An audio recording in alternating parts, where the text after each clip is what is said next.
And what's going on, guys? Mini call here coming at you with part 2 of this video series, just kind of looking at the 3 accounts, kind of coming from a endgame to mid to late endgame to kind of a newbie slash working on a mid-game account. So this is obviously Dracarys. So Dracarys is sitting currently at 5.6 mil, so just a little bit under 4 million, less TCP than Khaleesi. Coming in here looking, I've been playing for 588 days on this account, so coming close to the 600-day mark. So just about 400 days junior to Khaleesi, so a little over a year is basically the difference in the two accounts. And just kind of looking at the differences as to where the accounts are, etc. So going into these rewards on Dracarys, most of them are only at 3 stars. So you kind of go in here. There are a couple I did manage to get to tier 14, and that's just because of the teams that they use are a little bit easier. On this one, I'm on tier 12. I actually need to retry tier 13 and see if I can actually pass that now. And then over here, I managed to get to the 4-star mark as well. Kind of other things to look at. I'm in a different arena shard with Dracarys. So I'm at 270 with this account. Kind of scrolling on through, very similar to the Relic Hunt. And actually even less so with Dracarys. I've only managed to get up to tier 3, and it's just because I honestly just have not started up a lot of my hand. I think I actually need to try this node now that I have some more hand characters, and we'll see how it goes this time around. But honestly, this Relic Hunt thing, it's not a pressing priority for me.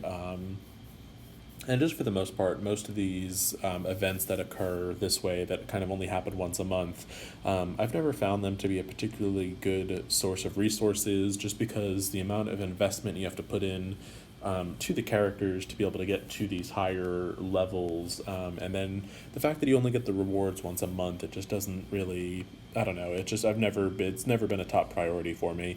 So kind of, I guess, as things happen organically, I have leveled these up, but so we'll see. I'll probably maybe get to a higher tier on this next go around, and I think I can actually maybe get up to tier 6.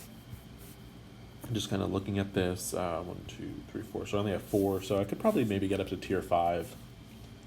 But anyway, so looking at some things, some mistakes that were made on Khaleesi, or actually, in fact, I shouldn't even call them mistakes, because honestly, at the time, they weren't mistakes. It's just I had started the game at a different point, and, some characters were better than they currently are, and anyway, so kind of scrolling through this, you won't really see a high-powered Gamora is definitely not going to be in there.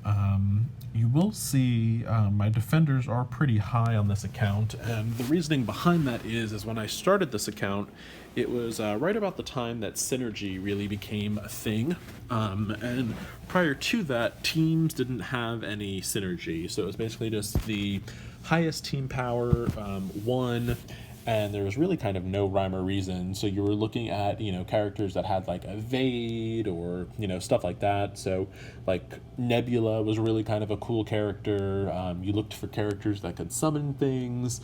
So Yondu, Nobu.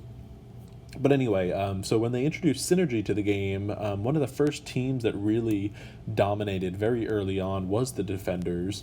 And when I started this account, my thinking is like, if I can have a super powerful Defenders team, and then at the same time build up a super powerful Sinister Six team, which counters the Defenders, I would be in a good place. And, for a while that actually did serve Dracarys pretty well. So you'll notice, my defenders are pretty high, and then also my Sinister Six characters are also pretty high. The thing is, though, is that after, even at the point I'm at now, so I'm, coming up on the 2-year mark, this game just releases so many characters so quickly that it's really hard, I would say, to kind of, keep up with all the characters and, keep them kind of maxed out and build them up and etc. So you'll see here, like, a lot of my characters, I actually still have to bring them up in star level, and it's just really at the moment I don't have the gold on Dracarys to bring them up. So there's quite a few characters I could take to 6 stars, even a few to 7 stars, that it's not hasn't been a priority at the moment. And I think as I get more gold, I will start kind of leveling people up a little bit. What you're going to see is kind of once we get past the point of, I would kind of say right around here, you start to see that a lot of my characters are weaker, and there's some I haven't even really worked on at all. And this just kind of goes into, managing your resources to the best of your abilities. And, as you're building up, I highly encourage you to only really be working on one full team at a time. And while you are working on that team, work on one character, get him to level 65, get his equipment all the way up, get his abilities all the way up. Once the character is 65 and the abilities are all up, then you can move on to the next character, and so on and so forth.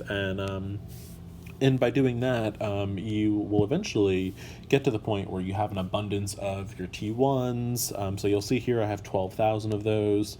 T2s, which I know a lot of people are kind of struggling with at the moment. You'll see that I currently have 21,000 of those.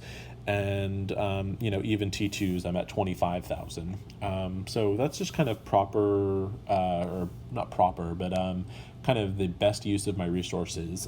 So if you look kind of here, I'm going to go back up towards the top.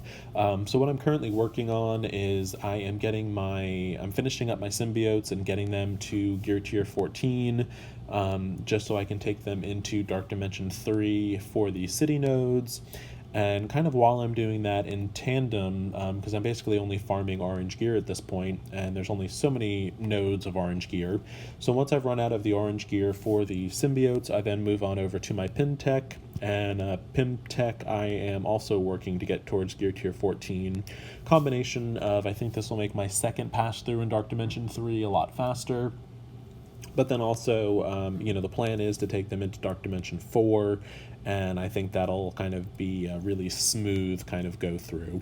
But then aside from that, so once I have kind of worked through those 2 sets of orange gear from these first 2, the next thing I do is I then go into a team that I'm particularly building. And at the moment I think I'm going to be working on my Skilletary team. And the reasoning behind that is, number one, they're going to be, it's a new team, but then they're also going to be a strong war offense, and I am still kind of in the market for strong war offense teams on Dracarys. And, there's certainly other teams to choose from. However, as teams get older, they kind of lose some of their viability. So that's kind of, I guess, where Dracarys is. Hopefully this little comparison is, kind of helpful. One last thing to, I guess, show on up, in Dark Dimension, I am in Dark Dimension 3 on Dracarys, and I'm right at the 37% mark. So I'm finishing up this last global node, and then I've got mission number 8, which is the hardest global node, and then I will be on to the Cosmic, and then once I get to the Cosmic, it should actually be a lot easier. But anyway, so yeah, that's pretty much where Dracarys is. Just to kind of look here, 41 attacks into this global node, and I still haven't finished. Hoping to finish that up today, and then move on to the next one. Anyway, I'll be coming at y'all with mini calls account comparison in just a few moments. Hope y'all are finding these helpful, and please feel free to like and subscribe, and thank you so much for watching.